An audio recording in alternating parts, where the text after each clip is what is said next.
고난주간이 시작되는 종려주일, 군중들의 환호 속에 묻힌 예수님의 슬픔을 묵상하면서 참 하나님이시며 동시에 참 사람이시고 참종이 되신 예수님의 순종을 본받는 성도의 삶이 마땅합니다.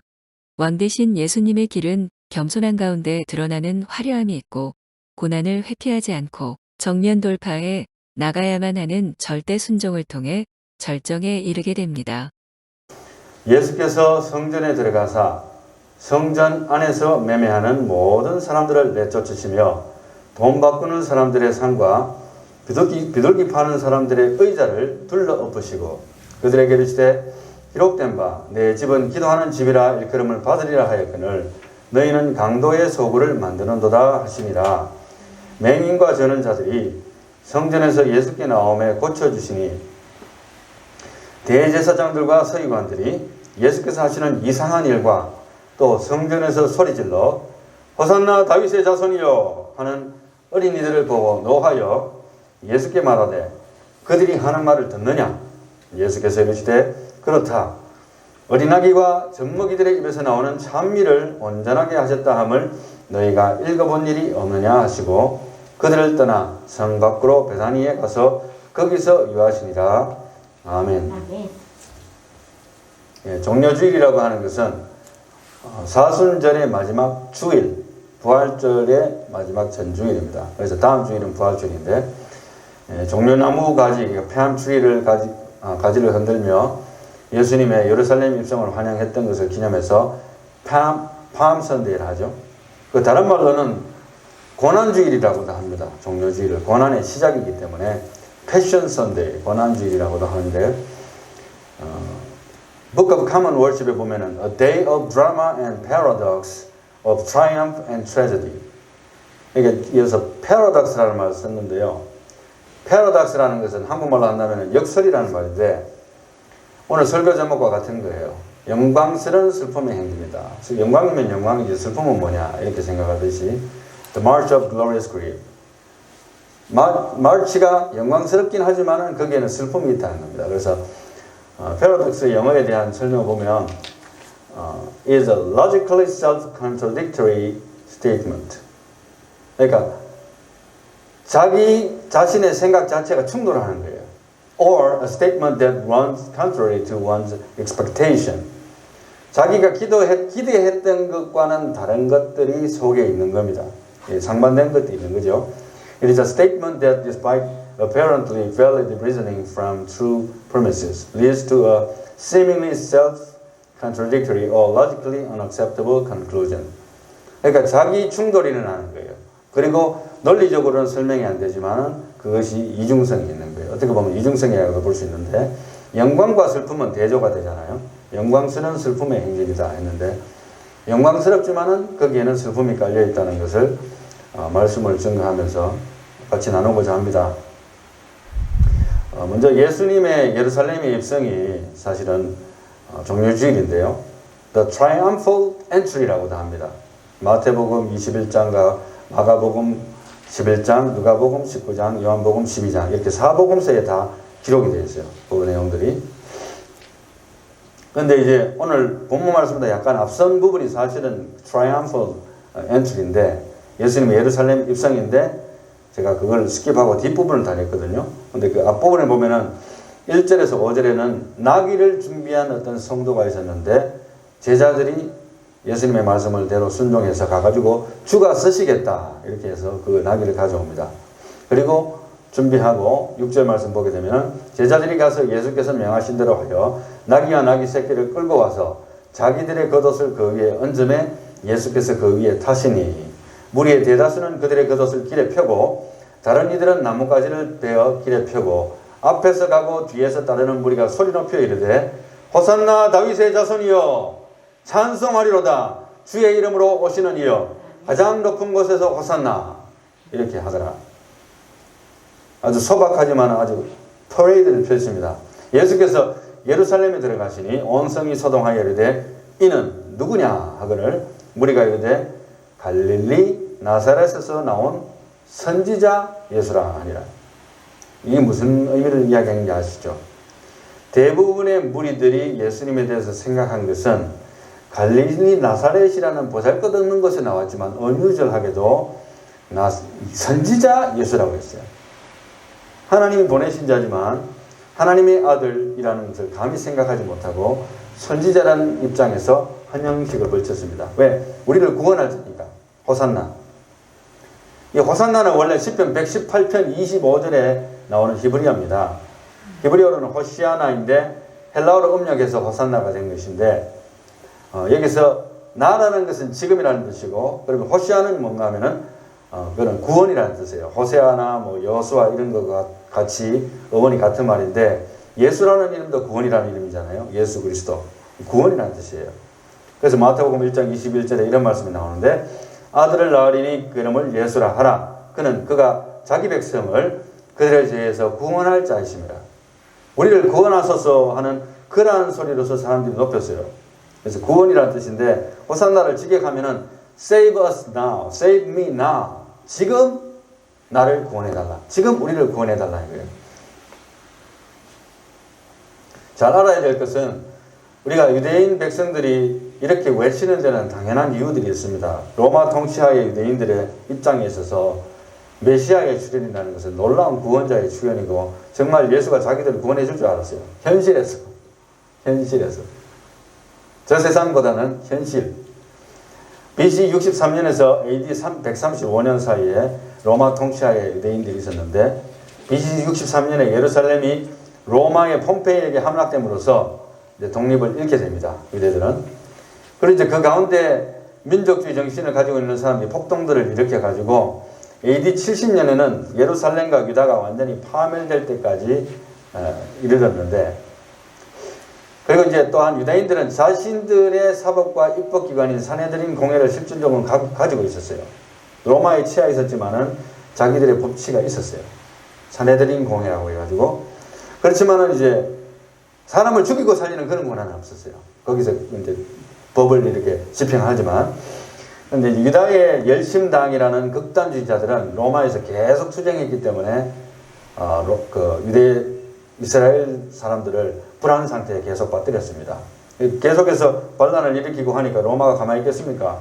이놈들 죽여야 되겠다 이렇게 나오는 거예요. 당연히 그런 현상들이 일어났고, 그런 와중에 이제 로마의 통치 하에서 그 답답하고 고난을 겪는 그 유대인들의 입장에서 이제 종료주의를 맡게 되는데, 사실은 종료주의는 우리가 쉽게 종료주의만 생각하지 말고 6월절과 같이 생각을 해야 돼요. 왜냐하면 종료주일이 일어난 때는 6월절식입니다.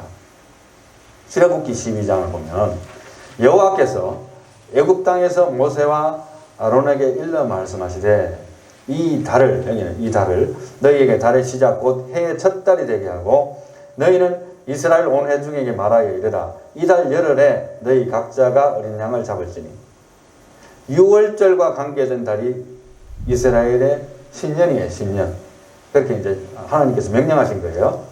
각 가족대로 그 식구를 위하여 어린 양을 취하되, 그 어린 양에 대하여 식구가 너무 적으면 그 집의 이웃과 함께 사람 수를 따라서 하나를 잡고, 6월절은 my family가 그냥 식구들대로 어린 양을 취할 수도 있지만 상황에 따라서 이웃과 함께 양을 잡을 거예요.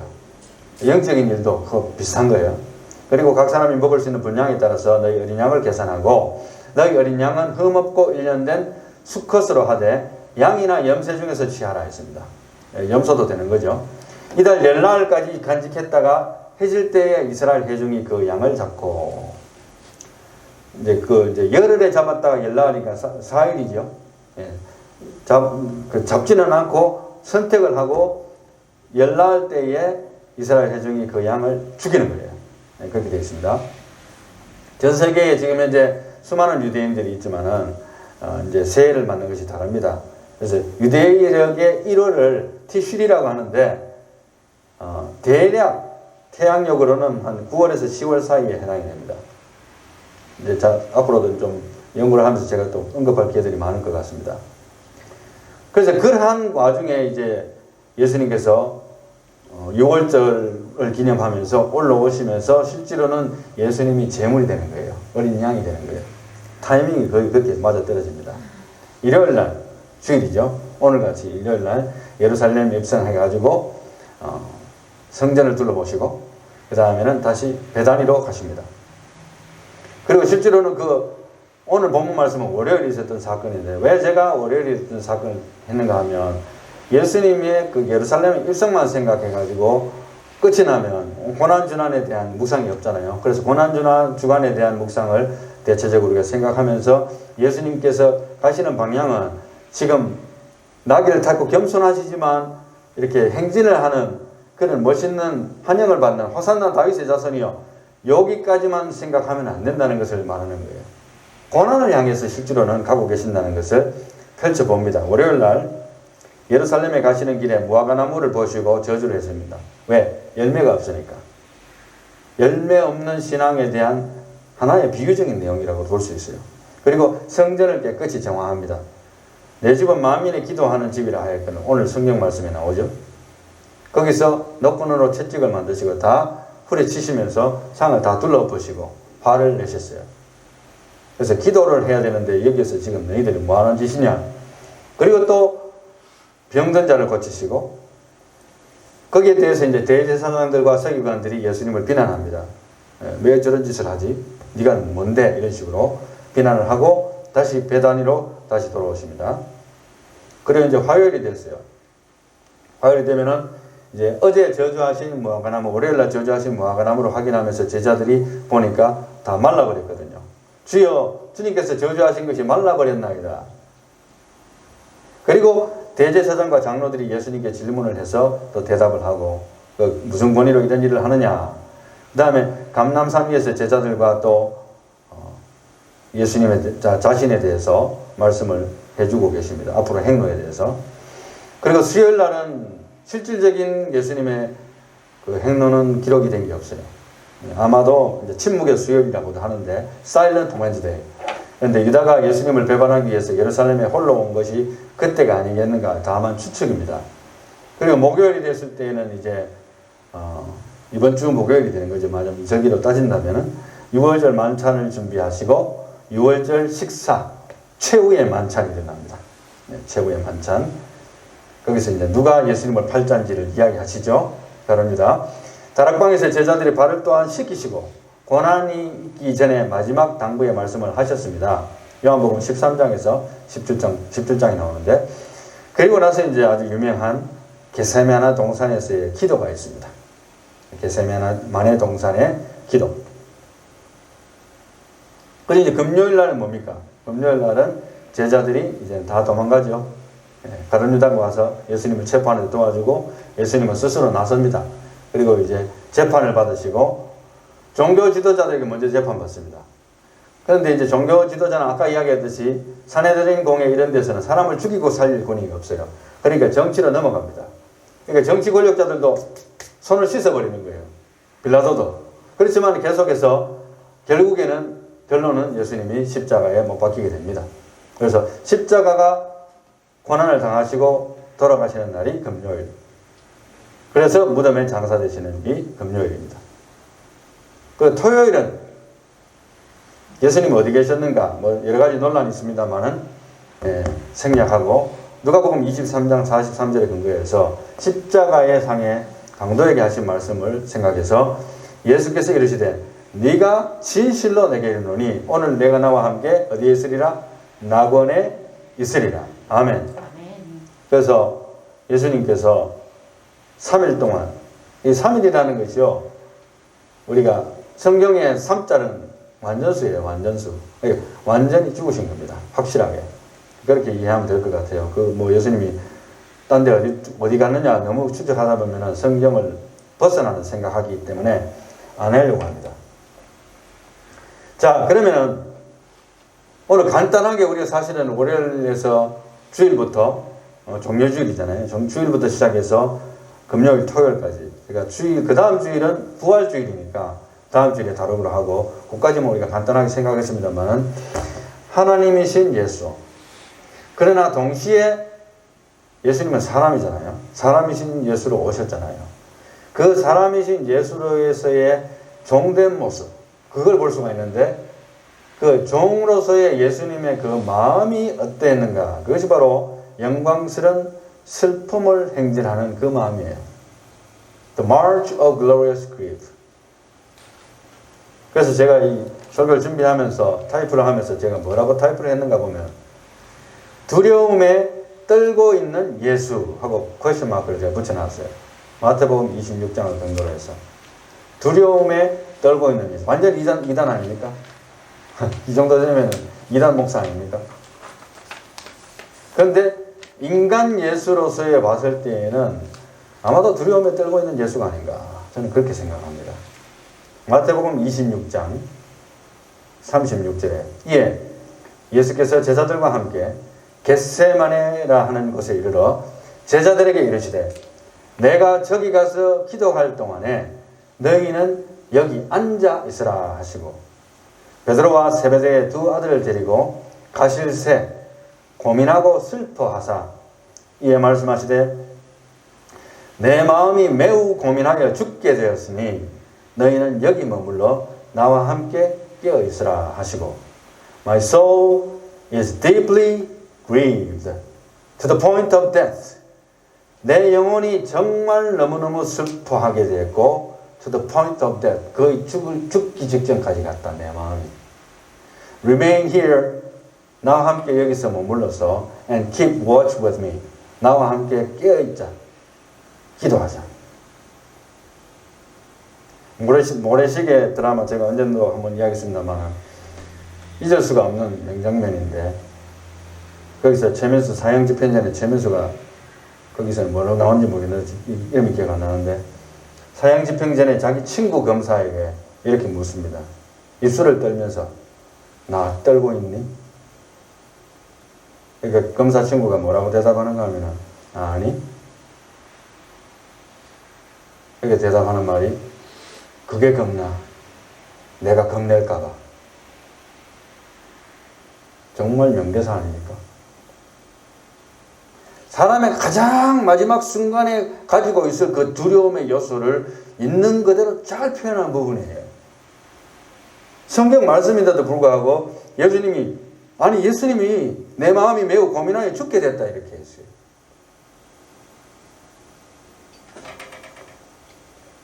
전에는 읽으면서도 그냥 지나쳤는데 예수님이 두려움에 떨었구나. 그것은 겟세마네 동산의 기도가 올라갑니다. 거기에서 비로소 겟세마네 동산의 기도가 올라갑니다. 아버지여 아버지여 전능하신 아버지여 당신 뜻이라면 이 잔을 내게서 옮기옵소서. 그러나 아버지여 나의 원대로 마옵시고 아버지의 뜻대로 되기를 원하나이다. 3번을 기록했어요. 동일한 기도. 겟세마네의 기도는 그것은 주님의 하나님이지만은 인간으로서의 마지막 순종을 위한 기도였습니다. 사람을 살리는 기도예요. 조 다니엘 목사를 살리는 기도입니다. 만약에 이 겟세마네의 기도가 없었다면요, 구원 사역은 아마도 이루어지지 못했을지도 몰라요. Who knows? 성경의 모든 예언은 다 수포로 돌아가고 하나님이 성경을 다시 써야 됩니다. 아담을 재창조해야 되는 그 참담한 일이 벌어집니다. 모든 예언자들과 하나님의 종들에 대한 배신입니다. 하나님의 배신이에요. 왜냐하면 인간의 몸으로 왔기 때문에 가능성이 있는 거예요.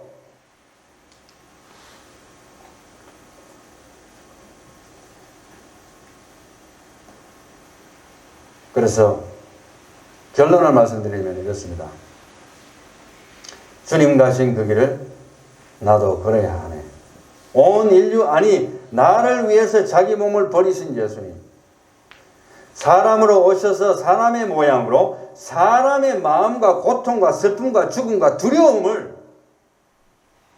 나를 위해서 친히 겪으시면서 걸어가신 그 예수님의 길, 그 길을 알고 나니까 대답은 딱 하나밖에 없더라고요.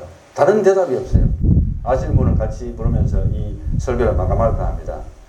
주여 우리의 죄를 용서하여 주소서. 지난 날의 잘못을 사하여 주옵소서. 주여 주여 나의 죄를 위하여 주여 주여 십자가를 지셨네. 주님 가신 그 길을 나도 걸어야 하네. 주님 가신 그 길을 나도 걸어야 하네. 고통과 슬픔과 두려움을 가진 예수, 주님께서 순종하신 그 순종의 길을 나도 걸어가기로 결심하는 저와 여러분들이 다 되시기를 예수님 이름으로 축원합니다. 기도합니다. 하나님 감사합니다. 감히 두려움에 떨었던 예수라고 이야기를 했습니다. 용서하여 주옵소서. 이 말밖에는 표현할 길이 없어서 감히 하나님의 아들인데 두려움에 떨었던 예수를 생각해 보았습니다.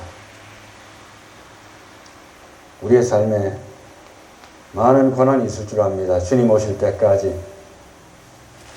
비록 힘들고 어렵지만 나를 위해서 그 천상을 버리고 내려오셔서 십자가를 몸소 지신 예수를 생각하며 주님의 영광 위에서 살아가는 우리가 될 수 있도록 축복해 주시옵소서. 예수님 이름으로 기도하옵나이다.